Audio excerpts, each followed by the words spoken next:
Halo, jumpa lagi di Bookcast Lingkar Studi Filsafat Diskurs. Di Bookcast kali ini, kita akan mengulas buku berjudul Bahasa dan Kegilaan, karya Umberto Eco. Eco sendiri dikenal sebagai santo atau nabi dari para agnostik di dunia.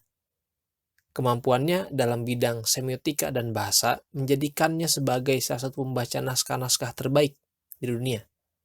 Selain itu, ia juga diakui sebagai seorang sastrawan dan filosof kontemporer dan menjadikan buku Bahasa dan Kegilaan sebagai salah satu karya non-sastrawi Eco yang menjelaskan dengan cermat mengapa sebuah bahasa harus diamati layaknya sel dan DNA dalam ilmu kesehatan.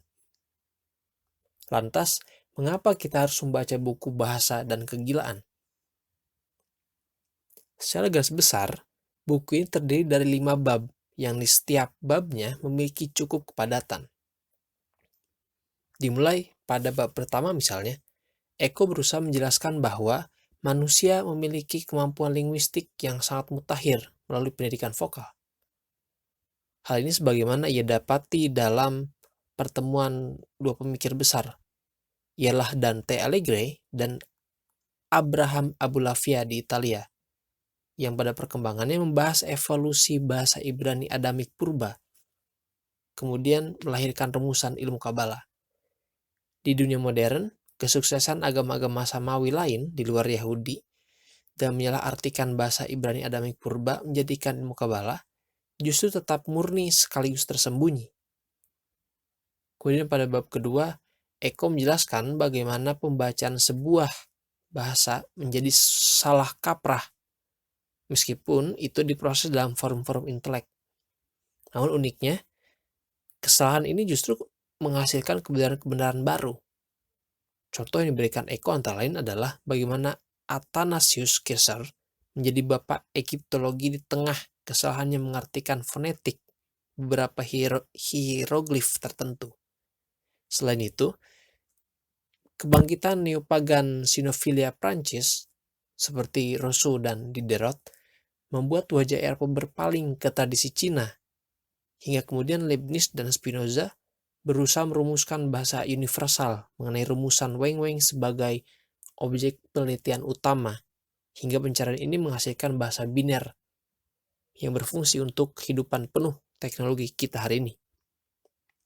Kemudian bab selanjutnya, kita akan diajak Eco untuk memahami secara singkat bagaimana konsep filologis beberapa pemikir besar seperti Gabriel de Fogny mengenai manusia austral berkomunikasi lewat tanda, suara, dan tulisan.